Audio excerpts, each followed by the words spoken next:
Өдөр маш их чухал асуудал хэлсэж байна. Тий. Сая одоо би асуух гэж хэлсэн гол асуултыг бол манай гаруун жав гişүү энэ чимгээр хэлчихлээ. Саяд бол маш тодорхой хариуллаа. Энэ төмөр замынхаа асуудлыг монголчууд одоо нэгтлэлд нь гаргаж шийдэх хэрэгтэй. Тэгээд нэг юм болохоор цэцэд очдог, хоорондоо маргалддаг, зарим болохоор нэг баахан төмөр замаар дамжаад бууз эрсг ороод ирнэ гэл ингээл нэг тийм айс юм байж. Одоо 21-р зуунд одоо тэр танк бууз эрсгээр бол байлдахгүй.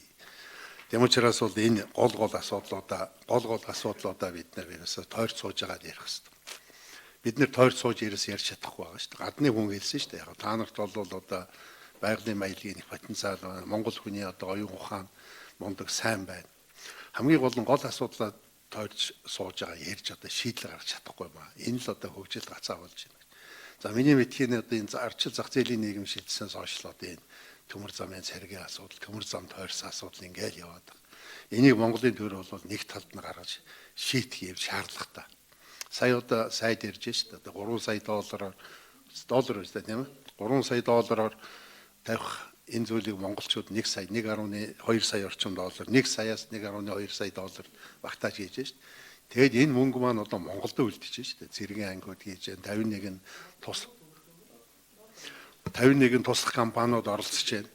Ер нь төмөр замын ажил бол нарийн одоо өөрөөр хэлбэл маш их одоо тийм одоо гурим журам одоо өндөртэй. Тэгэхдээ монголчууд энийг тавьж шүү дээ.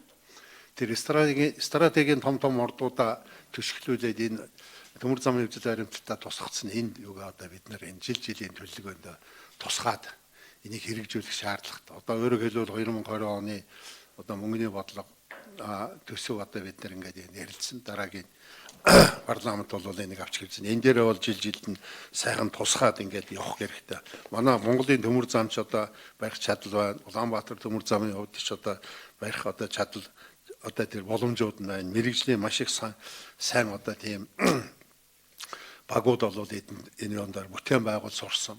Салбар зам маш их олон километрт олон зам барьсан юм аа.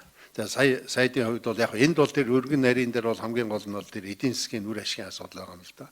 Тэгээ хөрш орнуудтайгаа одоо хоошоогоо бол өргөн төмөр замаар шууд холбогдсон. Урталтай бол шилжүүлэн байгуулах байгууламжаа ингээ хийгээ явцсан тохиолдолд бол энд ямар нэгэн асуудал бол байхгүй. Тийм учраас энэ одоо гарч ирсэн үзэл баримтлалынхаа дагуу төмөр замаа одоо арай явах нь зүйтэй. Энэ төмөр замын хувьд бол одоо бидэнд бол маш туршлагатай энэ үүсгэн байгуулагчсан хойш Монголын эдийн засгт маш их одоо тийм үр ашигыг авчирсан. Одоо ингээд энэ тэр нүүрсгээл тэгтэл одоо хэдэн 100 машин, хэдэн мянган машин одоо ингээд очиж зогссон. Нэвтрүүлэх хүчин чадлан дээр гайл дээр бас их төвхтэй. Одоо 21-р зуунд бид нэр ингэж ажиллаж амьдрахгүй шүү дээ.